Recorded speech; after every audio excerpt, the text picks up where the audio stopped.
So, it's about 11:15 on a Saturday night, and I'm here to talk about a film. I'll prefix it with that because... Preface. Because there's a bit of a thing before I talk about the film. So, I was at work tonight. None of this is relevant to the film, but just go with me. I was at work tonight, and it was so quiet that I was able to leave early. There was somebody else there. I didn't just lock up the place and go. So I was able to leave early, and I thought, brilliant, I'm going to cinema. I haven't been for ages. I went to see Le Mans 66 on my lovely date with the lovely man. But I thought, no, I'm going, Odeon, Limitless, bish, bash, bosh, in. Whoosh. So I went to see Knives Out. Knives Out is a classic whodunit, if you will. So it's like a proper detective crime thriller, and it centres around the murder, or is it suicide, of a patriarch of an eccentric wealthy family. So the patriarch is played by Christopher Plummer, who must be about 900 years old at this point. He's found dead. It looks like suicide. The family are all after his money, and then there's a detective involved, there's a state trooper involved, but then enter Daniel Craig's private investigator, who's been hired to get to the bottom of what's going on. And that's it. That's the premise. Now, you find out quite early on who did done it, but obviously there's a twist to come and a sting in the tail and so on and so forth. I absolutely love this film. It's not a comedy. It's not an outright comedy. It's a whodunit crime drama, but it's funnier than some comedies I've seen. And a lot of this has to do with Rian Johnson, who is the writer and director of this film. Now, he did the last Star Wars film, not The Rise of Skywalker, that's coming out soon, but the one before. But he came to everyone's attention with his, I think it was his debut film, or second film maybe, which was a film called Brick, which was also like a gumshoe private detective noir type thing, but set in a high school, and it had Joseph Gordon-Levitt in it, and it was exceptional. And it was one of those really, I think it must have been his debut, because it was one of those really ballsy debuts of a writer-director where you're just like, what? A bit like Richard What's-His-Face with Donnie Darko, his surname's gone out of my head. So yeah, Rian Johnson, really talented. He's obviously done the big budget thing with the Star Wars, and now he's back to more to where he started. Now, obviously, the cast he's got at his disposal, it's late. The cast he's got at his disposal is pretty A-list. So I mentioned Christopher Plummer. Toni Collette plays a daughter-in-law. Michael Shannon plays one of his sons. You've got Jamie Lee Curtis as his daughter. I mentioned Daniel Craig as well in the mix. It's a really, really strong cast. Somebody who was new to me but who really stood out is quite a central character, and that's Harlan Thrombey, that's the deceased, his nurse, and she's played by, I've just looked her up, her name is Ana de Armas. Now, I've had a look, I have seen some other stuff she's been in, but I don't remember her. She's fantastic.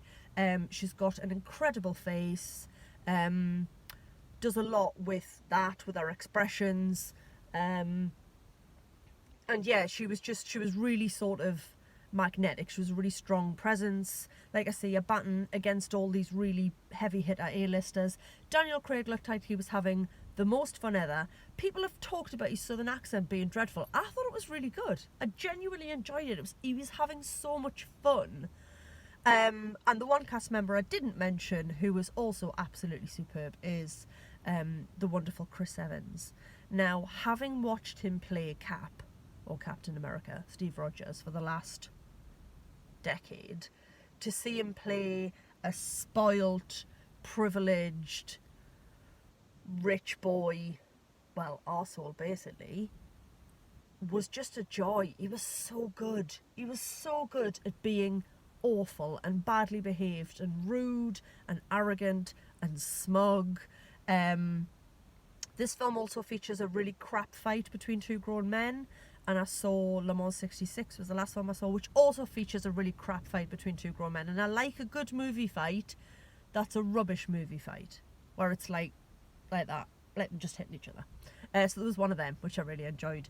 It is very entertaining, keeps you guessing. You think you've got it sussed out, you think you know what's going to happen, and then it swivels around at the end.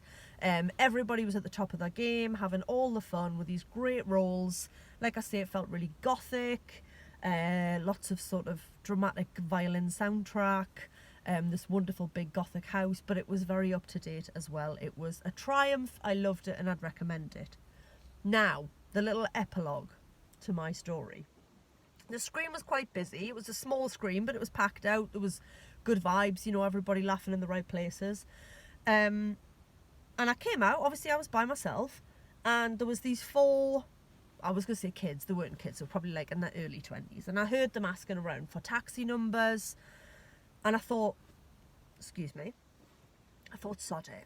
Where did it? So I said, excuse me. I opened with, excuse me, I'm not a murderer. Strong start.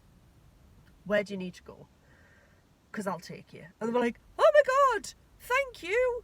We need to go to the train station. All right, okay, because they live in Market Harborough and they had 18 minutes to catch the last train. I was like, let's go.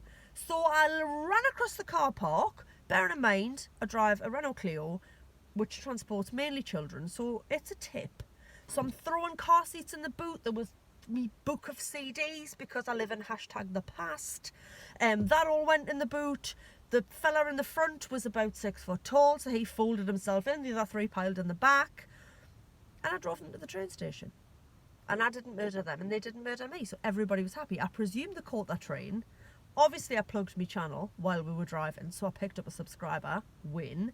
But I just thought, it's Christmas, and they're not going to get a taxi, and they're going to miss the train, and they're going to be stranded. They live in Market Harborough, and they don't have a cinema, and they wanted to go to the cinema, so they had to catch the train to get to the cinema.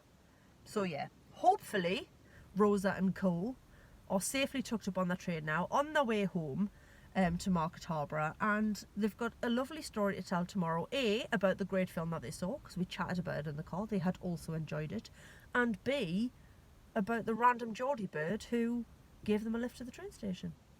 So yeah, it's not like I do ferrying randoms, you know, all the time, but I just thought, sod it. I've got a car, they need a lift, let's help them out. So here endeth my review. Knives Out is great, you should definitely go and see it before it goes out of cinemas. It was really lovely to be back, going on my own, limitless card, all that sort of jazz. Not that I didn't love my date and my cinema visit with, you know, somebody to hold my hand. But yeah, it was cool just to be back into that mode of, it's Saturday night, I'm on my own, I haven't got the kids, what can I do? Cinema, boom. So yeah, I think that's it from me. I'm in Kettering train station car park. I'm now going to go home and go to bed and get this uploaded. But yeah, that's it. Thanks for listening. Katie out.